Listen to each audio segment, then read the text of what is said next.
Estamos aqui já com Lucas de Brito, que é vereador aqui em João Pessoa. Lucas de Brito, seja muito bem-vindo ao Marcha News. Boa noite.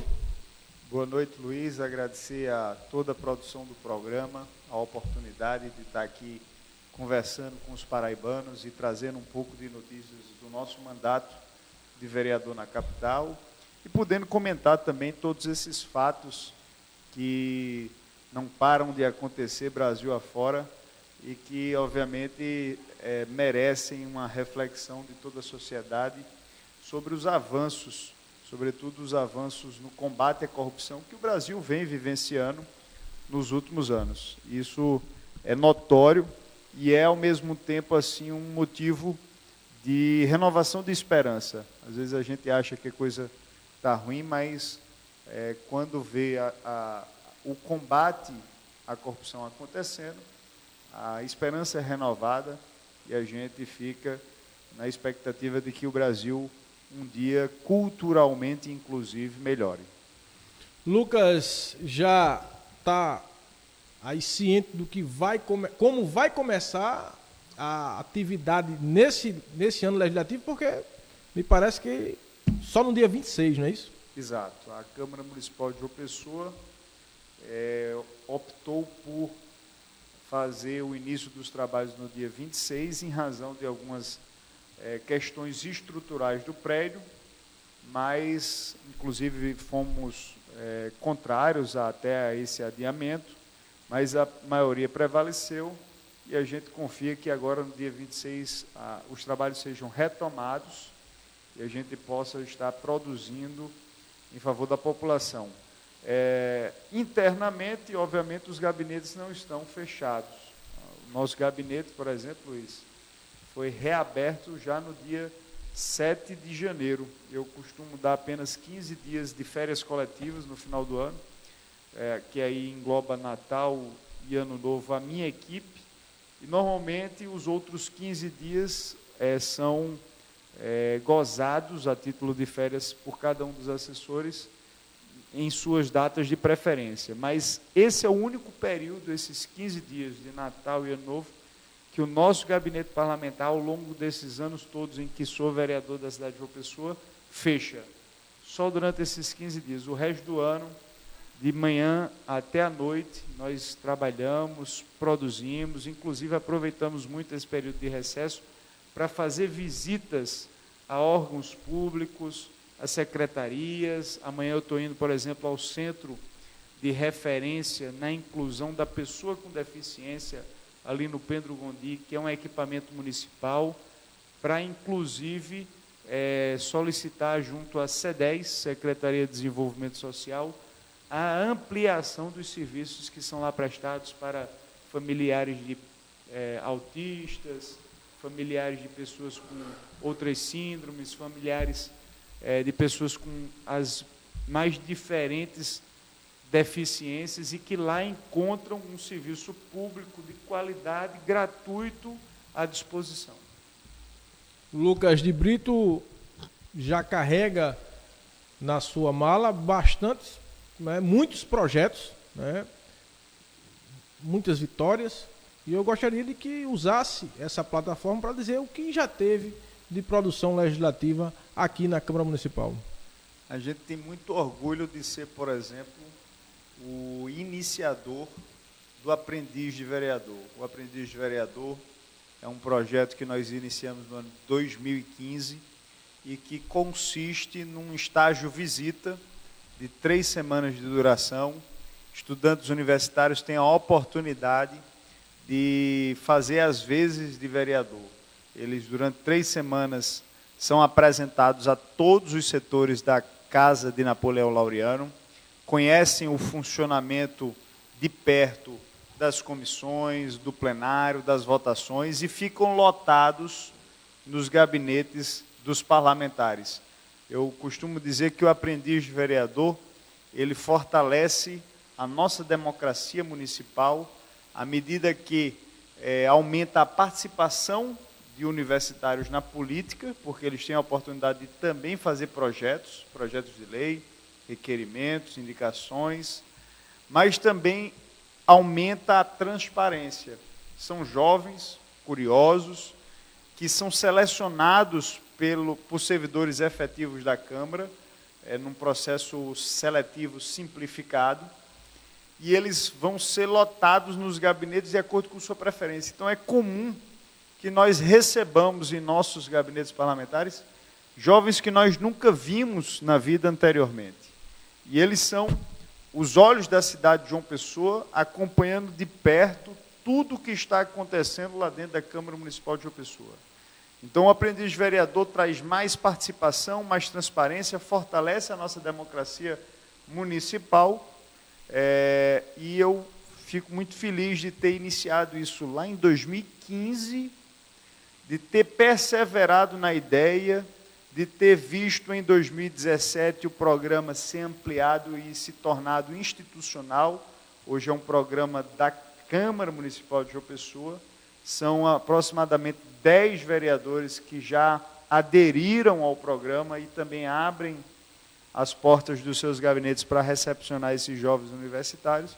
Isso é um dos maiores legados que eu acho que a nossa passagem na Câmara está deixando, o de uma Câmara aberta às universidades, uma Câmara parceira das universidades.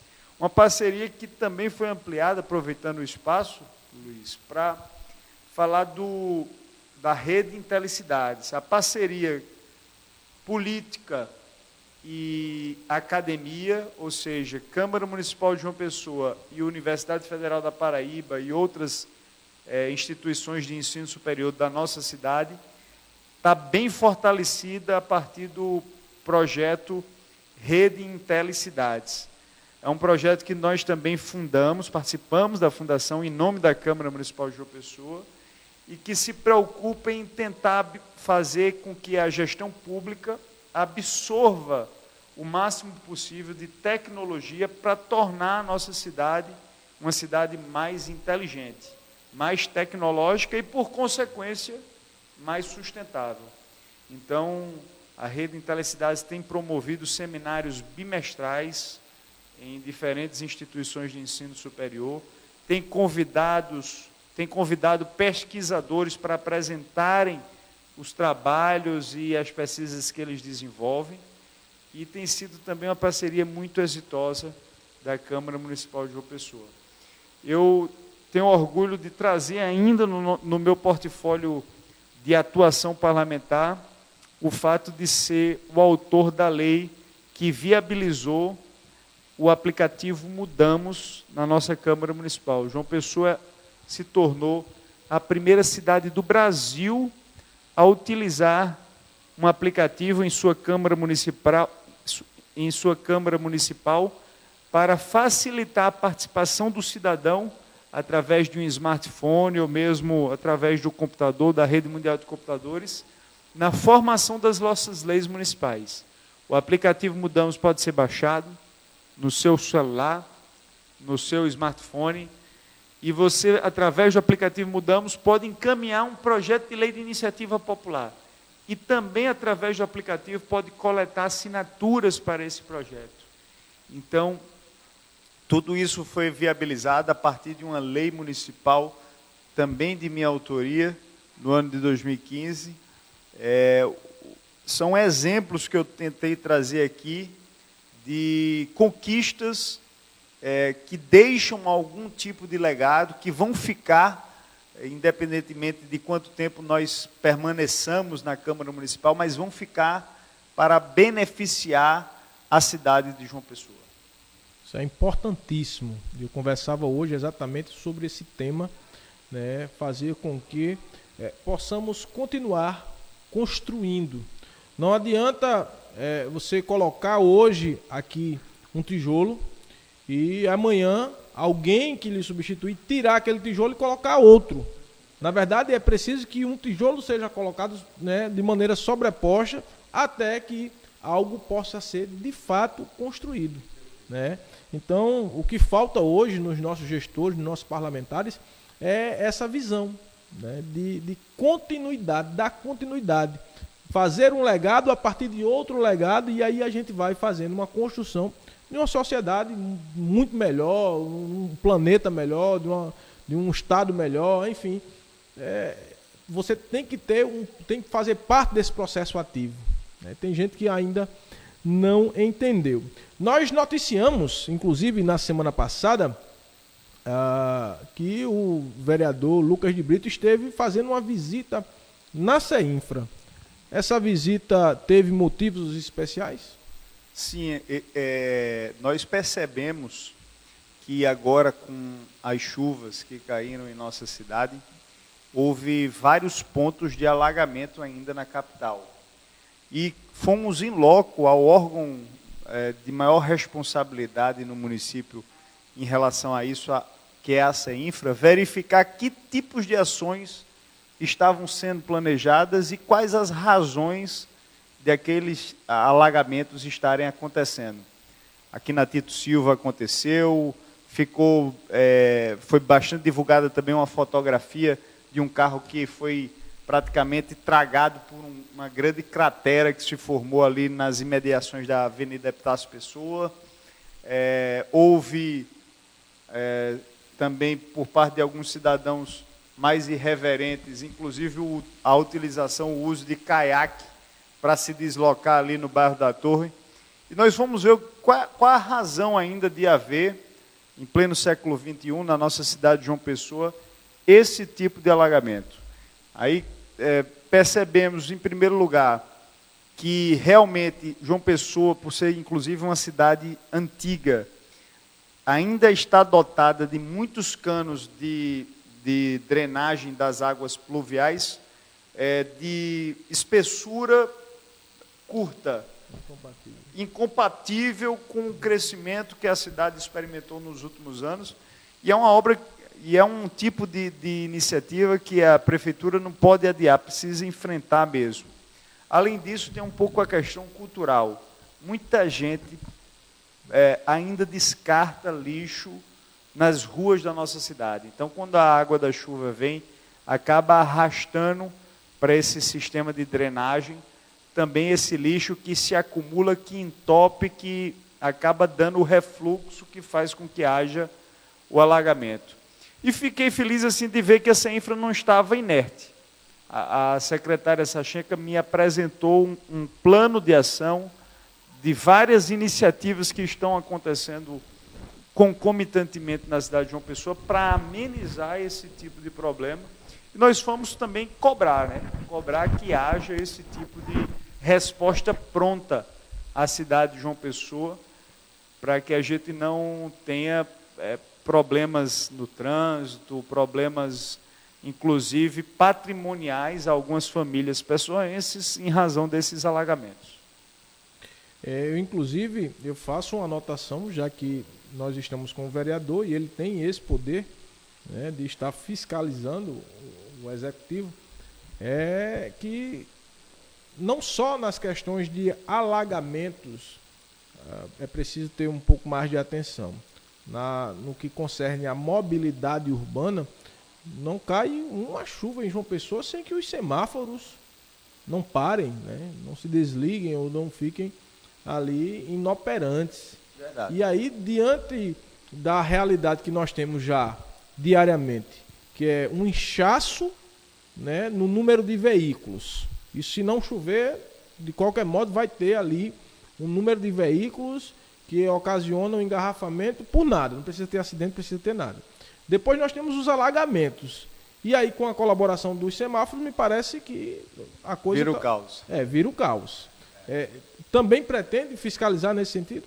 Sim, a gente tem tido uma conversa permanente com a CEMOB, inclusive em razão de eu ser o autor do projeto que se propõe a regulamentar os aplicativos na cidade de João Pessoa. A CEMOB tem elaborado algumas contribuições para esse projeto, então, permanentemente, eu tenho estado com o Adalberto da CEMOB, que é o superintendente atual, cobrando também, inclusive, a evolução do plano de mobilidade urbana da cidade de João Pessoa. Nós temos um plano diretor que precisa ser atualizado, Luiz. A última atualização do nosso plano diretor, ela remonta ao ano de 2009.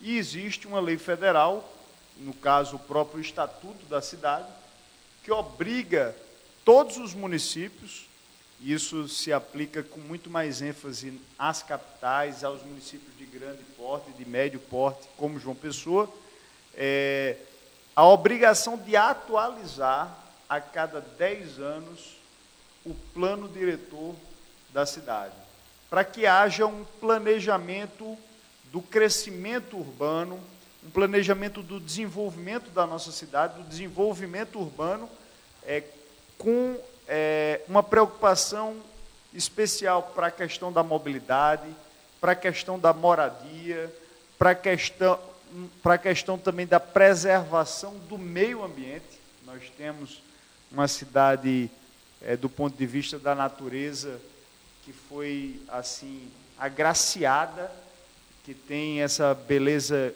estonteante do Rio Sanhoá, se encontrando com o próprio Oceano Atlântico e, enfim, o crescimento, a forma como se deu o crescimento da cidade, grandes reservas florestais urbanas, como ainda é o caso da Mata do Buraquinho, e a necessidade de se cuidar dos nossos rios, do Rio Cuiá, do Rio Jaguaribe, do Rio Timbó, dos rios que correm na cidade de João Pessoa, a importância de se cuidar desses rios, do leito desses rios, de se preservar as áreas de preservação permanente, os 30 metros que o próprio Código Florestal estabelece como uma área de proteção especial nas margens dos rios, e tudo isso precisa ser levado em consideração nessa atualização do plano diretor, que também passa, repito,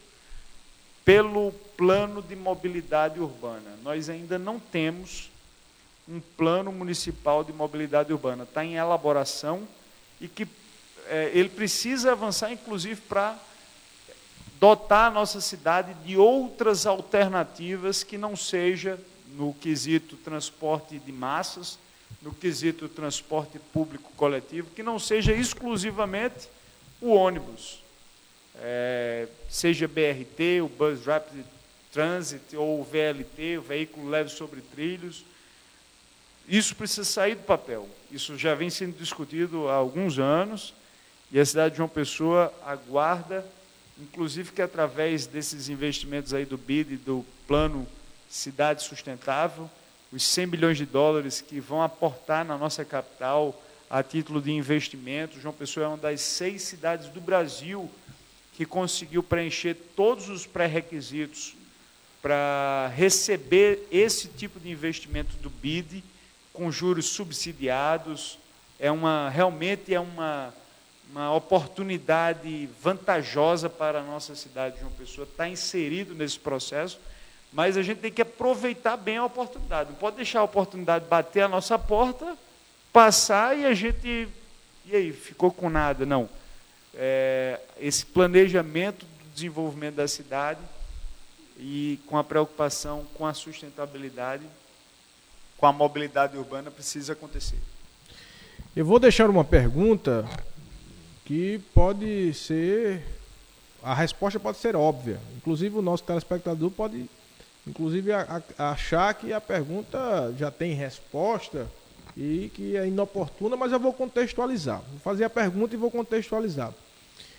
2020, Lucas de Brito vem de novo candidato a vereador, e aí o contexto por óbvio, alguém pode pensar, por que não haveria de vir? Né? Claro que ele vai vir, vai ser vereador. Bem, nós temos o cenário de que Lucas de Brito pode sair candidato a prefeito de João Pessoa, e Lucas de Brito pode sequer querer disputar o cargo. Nós tivemos Tiririca, deputado federal, que disse que não viria para a disputa e veio. E nós tivemos Jean Willis, que veio, foi eleito e foi embora. Não tomou posse. Então, diversos exemplos nós temos na vida pública, principalmente na vida pública política, né, que me capacitam a fazer essa pergunta. 2020, qual é o projeto de Lucas de Brito? O projeto prioritário é disputar mais um mandato de vereador, uma reeleição, dentro do entendimento, da compreensão de que ao longo dos anos a gente adquire experiência. E essa experiência é muito rica para que o exercício do mandato se torne até mais efetivo. Muitas vezes a gente, um pouco verde, chega ali à Câmara Municipal e não se dar conta de que o Poder Legislativo tem algumas limitações, de que a gente tem a iniciativa legislativa de determinadas matérias, mas que também existe a iniciativa legislativa reservada ao chefe do Executivo, de que nós temos um orçamento hoje impositivo, mas que alcança apenas 1,2% de todo o orçamento da cidade de João Pessoa. A ideia também de que a cidade de João Pessoa é uma cidade grande, são 64 bairros que demoram para você conhecer, para você se apropriar, entender quais são todos os equipamentos que existem, quais são as demandas, as deficiências. Então, isso é um processo de acúmulo de experiência que, com o passar do tempo, havendo, obviamente, o bom propósito de trabalhar, que é o nosso caso, e também sem deixar o idealismo se perder, porque diante, às vezes, da dificuldade, as pessoas vão perdendo o idealismo e perdem a vontade de exercer um mandato eletivo. Eu não perdi a vontade, eu tenho o mesmo idealismo de quando fui eleito pela primeira vez, e isso tudo me impulsiona a, em 2020, encarar a oportunidade de reeleição como uma oportunidade animadora, para dar continuidade ao trabalho, para levar essa experiência para famílias pessoenses que eu ainda não consegui alcançar com um trabalho parlamentar que venho desenvolvendo. Porque a cidade, repito, é muito grande. Muita gente já nos conhece depois de 6 anos de mandato, muita gente já nos conhece, mas tantas outras pessoas não nos conhecem ainda, não sabem que com conhecimento jurídico, de graduação pela Universidade Federal da Paraíba, de mestrado em Direito Econômico, eu posso desenvolver um trabalho técnico também na Câmara Municipal de João Pessoa, de qualidade e de excelência em favor do nosso cidadão. Então, eu quero levar esse trabalho para um número maior de pessoas. O projeto prioritário é disputar a vereança. Se viesse a convocação para uma missão maior, e aí essa convocação não parte de uma ideia fixa de apenas, ou de uma vontade fixa apenas do candidato, isso realmente é conjuntural, depende de outros atores políticos. A gente estaria pronto para desafios novos, maiores, não tem problema. Eu me sinto também impulsionado a um dia disputar a prefeitura de João Pessoa. Talvez 2020 ainda não seja o momento, mas espero que esse momento um dia chegue. Considerando que o prefeito Luciano Cartacho não poderá mais ser candidato e deve colocar certamente alguém da sua base, e aí acende alguma esperança a Lucas de Brito. Ele tem um leque de opções à sua disposição. Eu tenho certeza de que, pelo fato de também estar afiliado ao Partido Verde, de ser um vereador já com alguma experiência, de ter, modéstia à parte, também boa presença em eventuais debates que tivesse de enfrentar numa disputa, numa corrida eleitoral, tudo isso, obviamente, me torna apto a ser um desses, dentro desse leque de opções, a ser uma dessas cartas na manga que o prefeito possa aproveitar para a disputa de 2020. Se assim for, estarei pronto. Se não, o nosso projeto político prioritário, que é a disputa da reeleição, que é continuar um trabalho à frente de um mandato parlamentar, ou seja, no poder legislativo mesmo, fiscalizando o executivo, produzindo leis, fazendo o debate dos temas da cidade, isso tudo também nos apetece, e a gente estaria muito à vontade de disputar novamente a vereança. Se o prefeito tem muitas cartas na manga, eu não sei, mas depois do intervalo, certamente nós vamos colocar as cartas na mesa e Lucas de Brito vai falar tudo sobre a política local.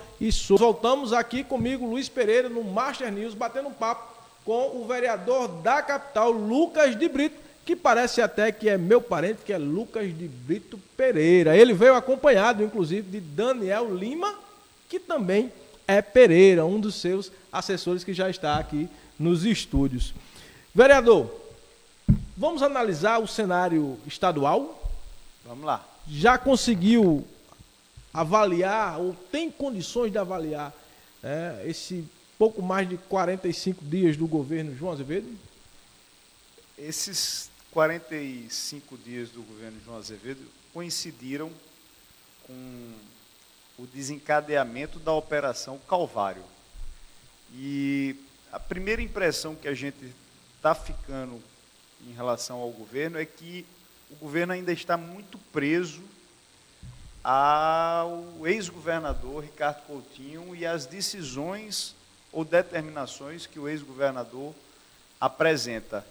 É impressionante a falta de capacidade de respostas do governo João Azevedo a tudo que está acontecendo aí em relação à Operação Calvário, salvo a intervenção nos hospitais, que demorou para acontecer, diga-se de passagem, porque a gestão pactuada no Hospital de Trauma, senador Humberto Lucena, vem de 2011 para cá. A gestão pactuada desde os primeiros anos foram apontadas algumas irregularidades do tipo: por que a Cruz Vermelha Brasileira, filial Rio Grande do Sul, que é a OS que veio para cá, de onde era que ela estava vindo? Ela estava vindo primeiro de Balneário Camboriú, município lá de Santa Catarina, e lá ela estava sendo escorraçada, posta para fora da gestão municipal, lá daquele município de Balneário Camboriú, justamente por corrupção. Aí, quer dizer, ela estava saindo de lá por corrupção e aqui abriram os braços para absorvê-la. Depois se descobriu, o Tribunal de Contas sabe isso há um tempo, que a Cruz Vermelha Brasileira, filial Rio Grande do Sul, estava fazendo uma retenção indevida de 5% de todos os recursos que tramitavam pelo hospital, e depois o que se viu é que foram mais de 1 bilhão e 100 milhões de reais que tramitaram só no Hospital de Trauma, e a Cruz Vermelha Brasileira estava retendo 5% disso tudo a título de taxa de administração. Só que não havia previsão nem na lei das organizações sociais de retenção de taxa de administração, nem muito menos no contrato da gestão pactuada. Então, era uma retenção completamente indevida. E esses recursos que estavam sendo retidos, o Tribunal de Contas disse: essa retenção é irregular. Faz tempo que o Tribunal de Contas sabe disso tudo.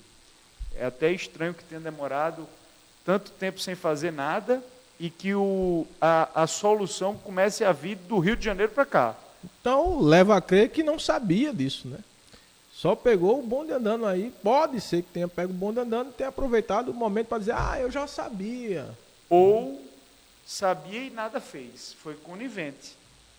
E aí a gente, por exemplo, analisou alguns documentos de prestações de contas da Cruz Vermelha junto lá ao TCE, e detecta que, mesmo depois que o Tribunal de Contas disse essa retenção da taxa da administração é irregular, o que é que fez a Cruz Vermelha? Passou a fazer uma devolução de valores ao Estado da Paraíba, só que com recursos públicos do próprio repasse. Todo mês o Estado repassa aproximadamente 10 milhões de reais para funcionar a Cruz Vermelha, funcionar o Hospital do Trauma.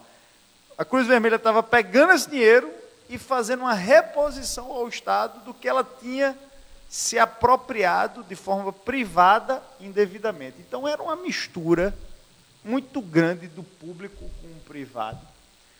O resultado é que o Ministério Público do Rio de Janeiro, em parceria com o Ministério Público daqui, desencadeou a Operação Calvário, prendeu algumas pessoas, inclusive a pessoa responsável pela Cruz Vermelha, e a gente imagina que essa operação, assim como a Lava Jato, vai ter ainda muitos desdobramentos. O que é que a gente esperava da parte do governador João Azevedo? Que houvesse uma resposta mais contundente em relação a essa matéria, de blindar realmente o erário público e não o de organizar na Assembleia um bocado de CPI fake, CPI de homicídio contra mulheres negras, CPI de não sei o quê. Quer dizer, hoje criaram o primeiro... Mas lá nós temos a CPI, inclusive, que é defendida pelo deputado Valber Virgulino, que é um deputado de oposição. Ele defende a instauração de uma CPI da Cruz Vermelha. Mas não conseguiram ainda o número de assinaturas.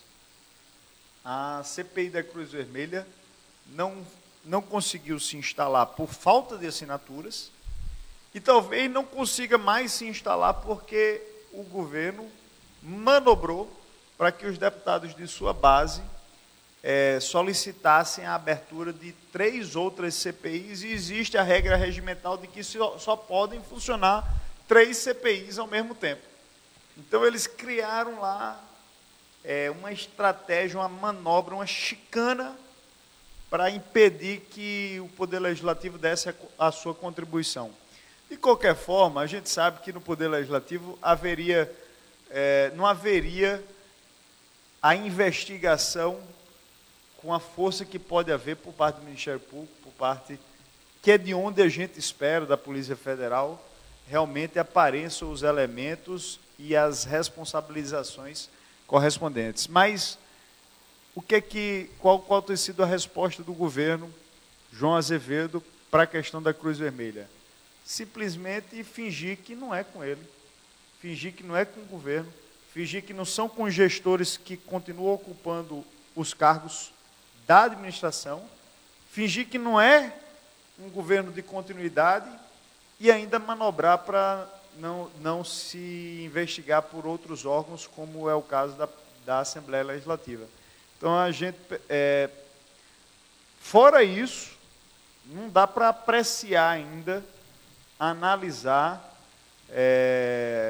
o que o governo João Azevedo poderá trazer de bom ou de ruim para o estado da Paraíba. E quanto àqueles vazamentos de áudios envolvendo algumas pessoas ligadas à prefeitura, inclusive com esclarecimentos sobre propinas, né, para a campanha eleitoral aqui em João Pessoa, como é que tem se posicionado Lucas de Brito? Eu acho que todo elemento deve ser apurado pelos órgãos competentes.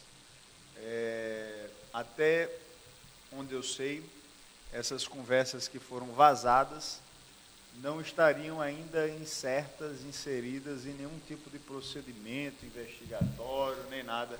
Seria realmente como se fosse assim uma carta na manga, me parece. Me permita até fazer essa reflexão.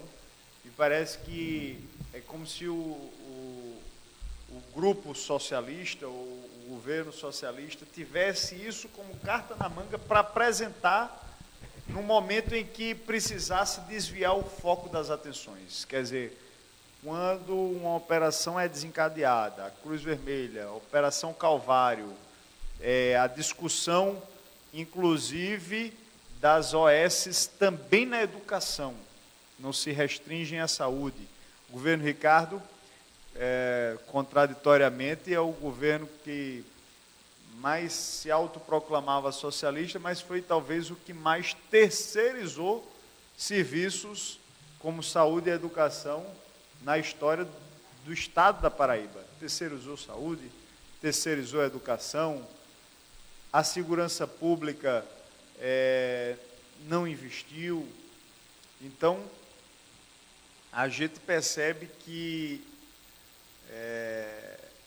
é uma aparente contradição, mas o fato é o seguinte, esses áudios também envolvendo gestores municipais devem também ser apurados e se entender em relação a que se referem. Porque, diferentemente dos elementos relacionados à Operação Calvário, que se sabe o que é uma operação desencadeada pelo Ministério Público do Estado do Rio de Janeiro para apurar o desvio de finalidade dentro das organizações sociais no processo de terceirização da saúde do Estado da Paraíba, um processo que acontecia também em outros estados do Brasil. Essas conversas vazadas não se sabe referentes a que ainda. Então, parece mais uma bomba de tentativa de mudança de foco do que propriamente assim uma coisa concatenada. Aquela bomba ninja, né, que joga, ela faz uma bomba de fumaça e o ninja se esconde, some. Tipo, né? Isso. Mais ou menos isso. Olha só, por falar em vazamento de áudios, eu queria saber qual o posicionamento de Lucas de Brito sobre o cenário nacional, porque hoje vazou aí alguns áudios de uma conversa de Gustavo Bibiano com o Bolsonaro, quando ele disse que teria sim mantido contato 3 vezes com o presidente, e aí tanto o presidente quanto seu filho Carlos vieram desmentir o ex-ministro, e aí agora, para ele não sair como mentiroso, acabou divulgando os áudios. E essa crise no governo federal foi ocasionada na semana passada e culminou com a exoneração do ministro Bibiano, e aí tudo isso girando em torno de uma candidatura, muitas candidaturas laranjas, inclusive o próprio presidente Jair Bolsonaro mandou investigar. Como é que Lucas de Brito faz uma análise desse episódio em cenário nacional? É de fato uma preocupação ao governo Bolsonaro? Até agora a gente não sabe com certeza se Bebiano teve ou não uma conversa com o presidente a respeito especificamente dessa questão das candidaturas laranjas, do laranjal a que se refere alguns jornalistas do cenário nacional, o laranjal do PSL. De fato, as duas conversas vazadas hoje, uma trata do acesso a jornalistas ao Palácio do Planalto e a outra trata de um segundo assunto, de uma ida à Amazônia, alguma coisa do tipo. Ou seja, ele vazou essas conversas, o Bebiano, mas ainda não foi suficiente para desdizer a alegação de que ele não havia tratado com o presidente a respeito da questão dos laranjas. São assuntos diversos. As conversas que foram, os áudios que foram repercutidos hoje na mídia, não tratam em momento nenhum de candidaturas laranjas dentro do Partido Social Liberal. Então não dá para a gente dizer se Bebiano realmente tratou com o presidente desse assunto. Mas quando ele disse que manteve contato com o presidente, não foi sobre esse assunto.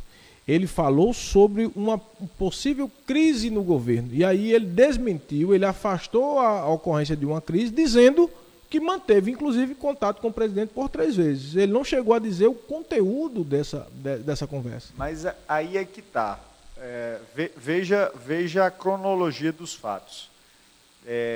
Estoura o assunto de que o Partido Social Liberal, o PSL, havia utilizado candidaturas laranjas Brasil afora, sobretudo femininas, que recebiam recursos eleitorais para certamente repassar para os candidatos prioritários do partido e que, de fato, sequer campanha faziam.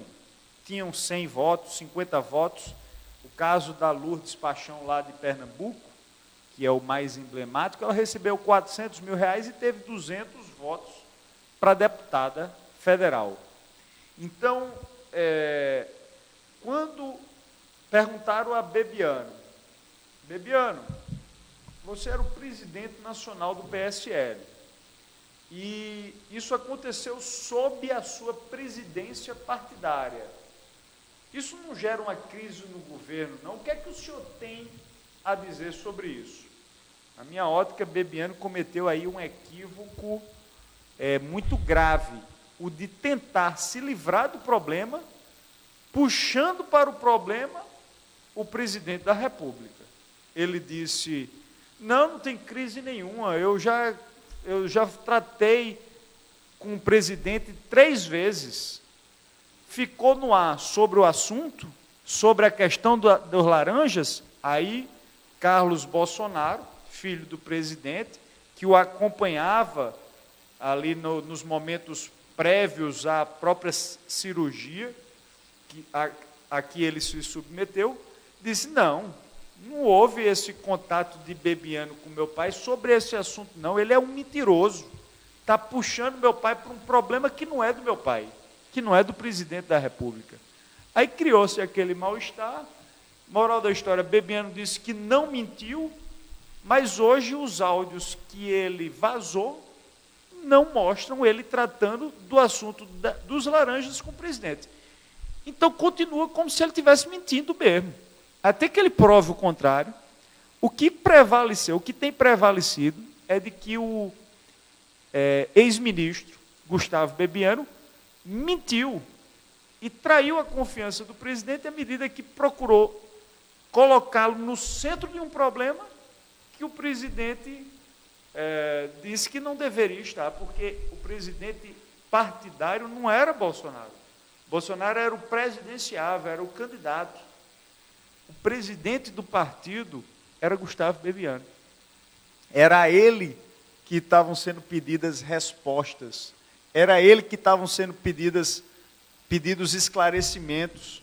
E ele quis se desviar do assunto, do problema, transferindo responsabilidade logo para o presidente da República, foi chamado de mentiroso, vazou os áudios para dizer que não era mentiroso, mas os áudios não têm nada a ver com o assunto dos laranjas. Então, é como se mentiroso realmente fosse. Continuou como mentiroso. Continuou como mentiroso.